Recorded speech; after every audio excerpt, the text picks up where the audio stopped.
Welcome to the Kevin Strong Show, and in this video we're going to talk about the death of the dollar and the 5 stages or the 5 cycles of fiat currency before it goes away, specifically as it relates to the US dollar. But before we get into this article that I'm going to share with you today, let's talk about what happened in 1971, because that was a pivotal moment as it relates to this video. In 1971, then President Nixon took us off the gold standard, so gold no longer backed our fiat currency, and we've never really gotten back to any type of check and balance system when it comes to our dollar.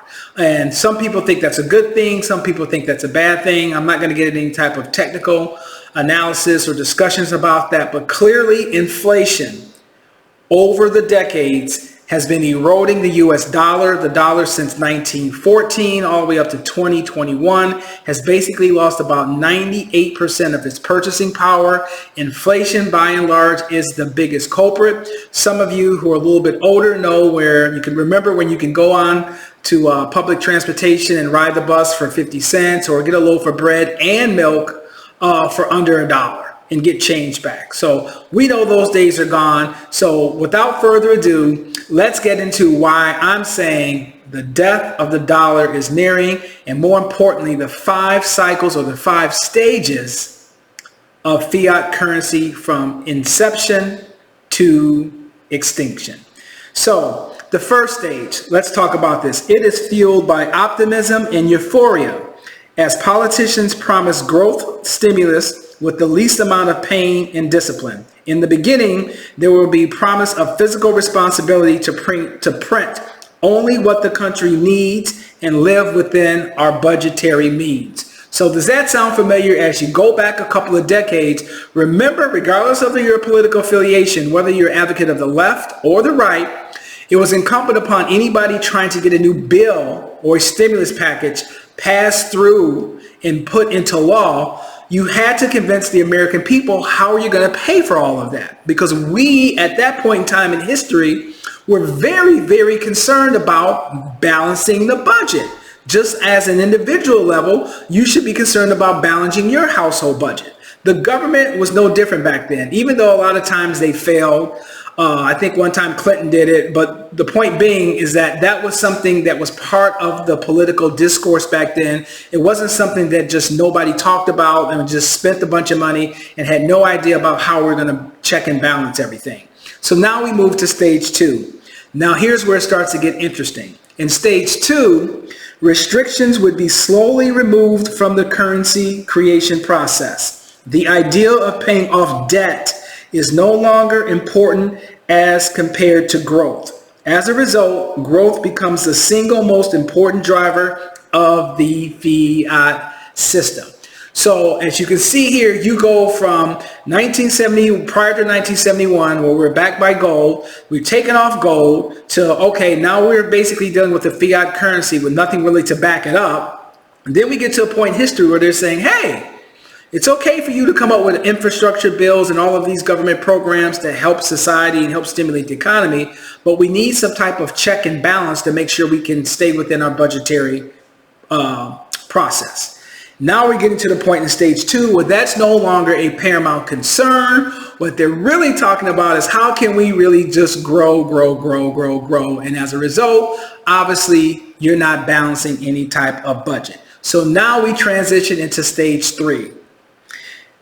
It is the gambling stage where excessive liquidity makes its way into the stock market and the real estate market. Now, does this sound familiar? Back in 2008, when we had the Great Recession, some people think back then that's when our capitalistic society was going to implode. The government stepped in the 11th hour and inject what's called QE, quantitative easing, and thus that happened. And as a result, the stock market took off and it's been on a higher trajectory ever since.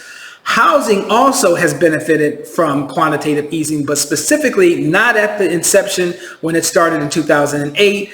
Housing was kind of flattened to around 2012, nationally speaking. There are some exceptions, but in 2012, that's when we really came out of the housing funk. And ever since then, the last 10 years, the housing market has just really taken off.